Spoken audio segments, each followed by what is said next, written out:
Hey, what's going on everybody, and welcome to the RC Retro channel. In this episode, we're taking a look at the Tamiya DT-02 MS, MS standing for Masumi Satoshi, a TRF, Tamiya Racing Factory driver, and this kit came out in 2007. Now, it was preceded by the DT-02 chassis in 2005, and that's when it came out. You had kits like the Desert Gator and the Sand Viper that were user-friendly, simple chassis to work on, and then 2 years after that they released this kit with a whole slew of option parts. You had completely ball raced bearing set in here. You had aluminum oil-filled dampers in that very nice blue color. You had a ball differential set. You had universal shafts in here. You had an aluminum motor heatsink. You had steering turnbuckle set. You had a blue turnbuckle set in the front and the rear to adjust camber and toe. It also came with a high torque servo saver. And then the weird thing about this, which I kind of like, is that you had two different sets of wheels, one in the front, one in the rear. I don't know, kind of like it. And then of course you had this really cool body that came in TRF colors, same colors used by Masumi Satoshi, and the stickers. Funny thing was, when I always saw this online and people displaying them, I thought this was a factory painted body with all these colors, but these are actually all stickers. Very tedious, I want to say, to put on. There's a lot of cut lines and a lot of overlapping, but all in all, the one that I have here looks very, very lightly used. And whoever the original owner was, I want to say did a pretty good job. But we're going to talk more about the features of this as far as the condition it's in a little bit.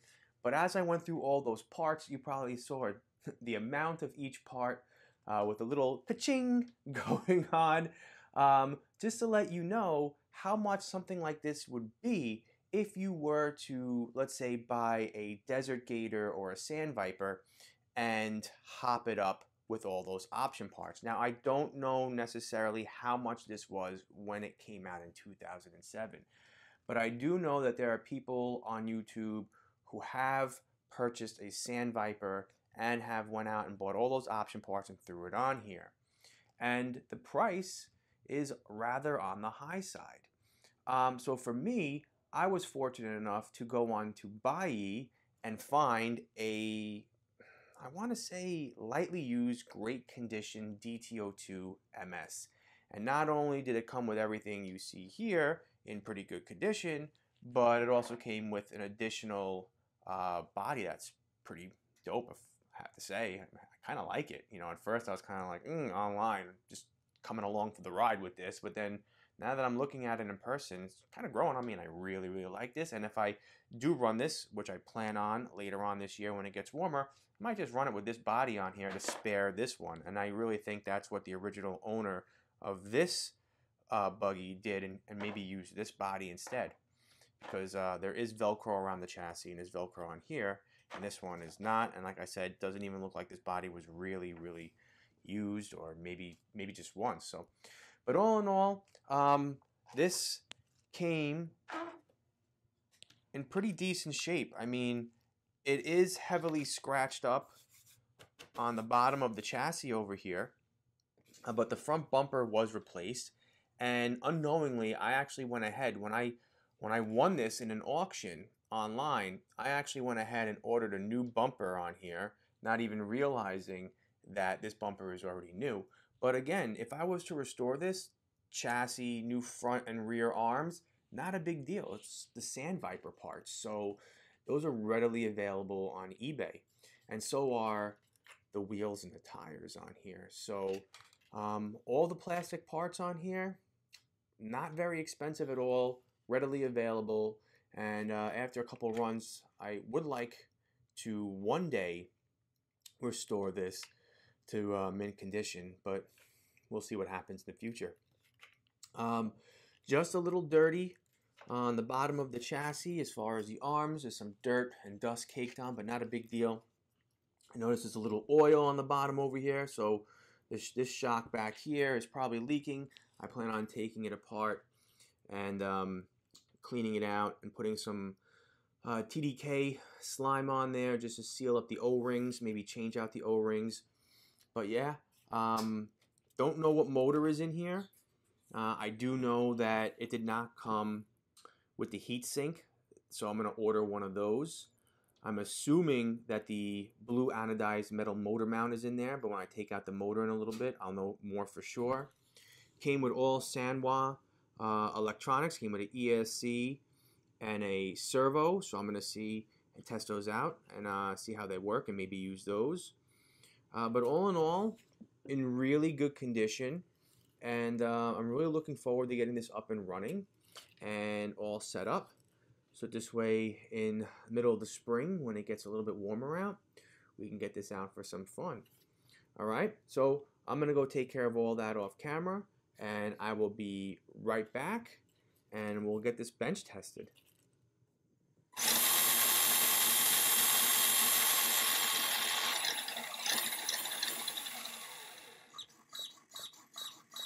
Man, I can't wait till the warm weather rolls around so I can get this out on the track for some action. This is one awesome buggy. I'm super happy with this one. But what is that squeaky noise? Well, I'll tell you what that squeaky noise is. It's really simple, actually. It's a piece of that foam stick tape. It's placed right underneath the high torque servo saver. So as that moves back and forth, it's rubbing up against that, making that squeaky noise. So I'll just take out the servo, peel off that tape, and we should be good to go. As for the buggy itself, well, that servo I was just talking about, bonus, because I don't really have any Sanwa electronics, but that Sanwa servo in there is a high-speed titanium gear servo. I looked online. It originally sold for $100. This thing, super quick. That's a bonus right there. Check that out.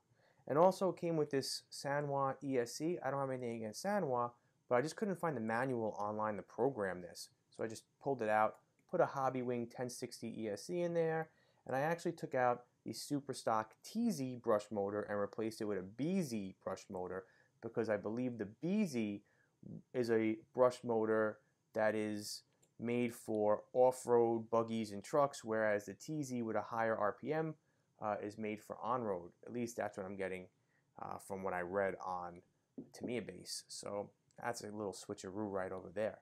So yeah, keeping a very simple setup in here. Gonna run it brushed, and sounds great. Now I'm really pleased with this buggy because it came with a lot of hopped up parts on the original kit. But in further inspecting it, there are a couple little things on here that the original owner put on this buggy that I didn't realize at first. Like number one, he replaced all the hardware on here with hex hardware. So that is friggin' awesome right there. Also, there's the little things. The wheel nuts on here. Originally silver or chrome. The original owner put blue ones on here. Don't necessarily match the blue anodized Tamiya parts on here, but it's close enough, and I think that's pretty cool. Also, something that's pretty awesome, and I never really saw this before, there are rubber boots over the end of the universals, right where the outdrives are. And that's meant to keep out dirt and debris. That's a nice little touch right there. Also, instead of having those 12mm plastic hexes where the wheels mount onto in the rear, these have metal ones with the clamp. So that's another aftermarket part that was added to this. With all this blue anodized bling on here, it might have been overlooked, but I do believe that the servo stays that originally came with this kit were plastic, and that the original owner added those blue anodized ones. So again, another bonus. And then of course, again, it's the little attention to details, just like the blue nuts. But stuck on the chassis are these clips where you can clip your wires down. So that's pretty neat.